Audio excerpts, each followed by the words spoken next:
Hey, what's up, guys? What's going on? Welcome back. Hope y'all are doing well. Juventus versus Real Madrid. I'm not concerned. I'm not at all concerned, in the least bit concerned about the way Real Madrid played, or what kind of season they're going to have. I think they're going to do fine. I don't know if they're going to win a Champions League. I don't know if they're going to win La Liga. That's anybody's guess, to be honest. Anything could happen. Anything could happen. So if I was a Real Madrid fan, don't fret, be at ease. Your team's going to be okay.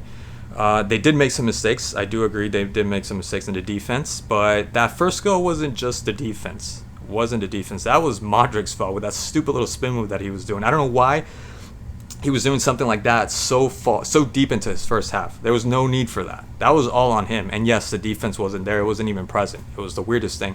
For me, I think Real Madrid, they underestimated Juventus, because that game, Juventus versus AC Milan, was the most boring, just horrible game of the whole U.S. Tournament thing that I got to see. That game, like I said before, that game should have been free. It was a bad game. It was kind of like a very amateur style of play, no quality. It was slow. There were a lot of fouls in the beginning.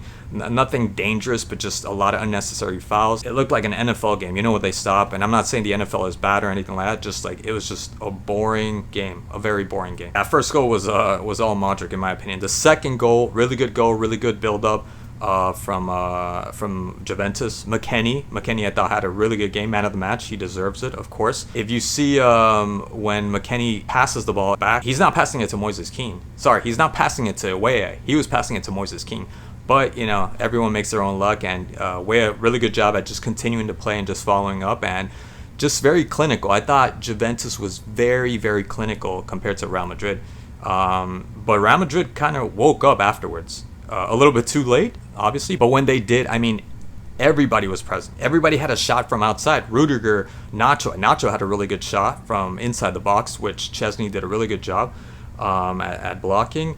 Rudiger, Bellingham as well. Joselu, the one, I think it was Bellingham or I think it was Modric that gave him a ball, and it was intercepted at first by Sandro, and Sandro almost practically gave him a pass, Joselu. And everyone's arguing that Benzema, would have scored that goal.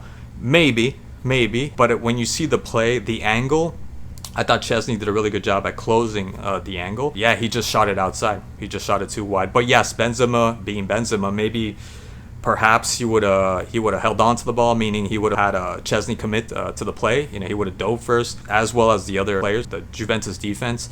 And maybe he would have, taken his time, and, it would have been a goal. Maybe, perhaps. I still think Joselu did an okay job with what he had. That seemed like an easy play, but right then and there, at that moment, I don't think that was that easy of a play. And then the third goal, I thought the one that made that play happen, that play possible, was Erling Jr. Never heard of the guy. I don't know who he is, but he looked up, because he was cornered. At one point, he was cornered. Somebody gave him the ball and almost gave him the ball two back. He looked up and found by himself, nobody marking him. I can't remember who it was, but he was able to pass it through both Real Madrid players, and then he was able to pass it to the winger, to Sole, that came in, the Argentinian. He was able to pass it to Vlahovic for the score. Juventus was just more clinical than Real Madrid. That's it. But it was Real Madrid that was just constantly knocking on Juventus's door, and they had the upper hand the whole time. It's kind of strange that they didn't score at least another goal. They were due for another goal, if you were to be honest, but that's just football. That's just the way it works. If it was down to statistics and all these YouTubers with their little hard-ons that they get when they spout statistics,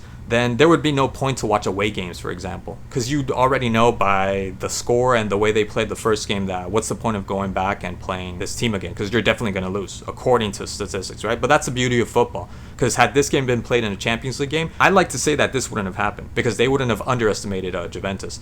But again, anything could happen. They could have gotten a goal in the first half. That could have happened as well.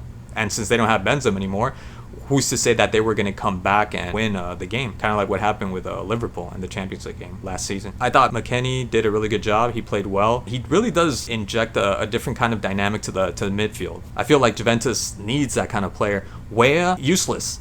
Really useless. Besides the goal, which is monumental, and that helped them to beat Real Madrid. He did play his part, but after that, he didn't do anything. And not to say he played horrible. He just played. He was just there passing the ball. That's it.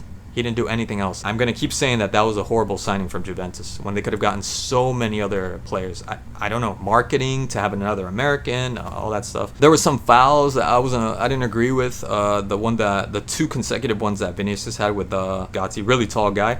I think it was just he won it because he had a bigger reach than Vinicius. So I think he led him by a whole head. So if he was gonna reach out to Vinicius, he was gonna eventually hit him in the face, which he didn't really. He did tap him in the face, but it wasn't enough for me to call a foul. And I think that second foul that they gave him was not really a foul. The first one was probably more of a foul, but then the first one, I think Vinicius was just tired because Vinicius ran the whole field. If he was a little bit more fresh, I think he would have beaten Gatti at the ball. That's all I got for today. Thank you so much again, guys, for tuning in, as always, and I'll see you in the next match. Tschüss.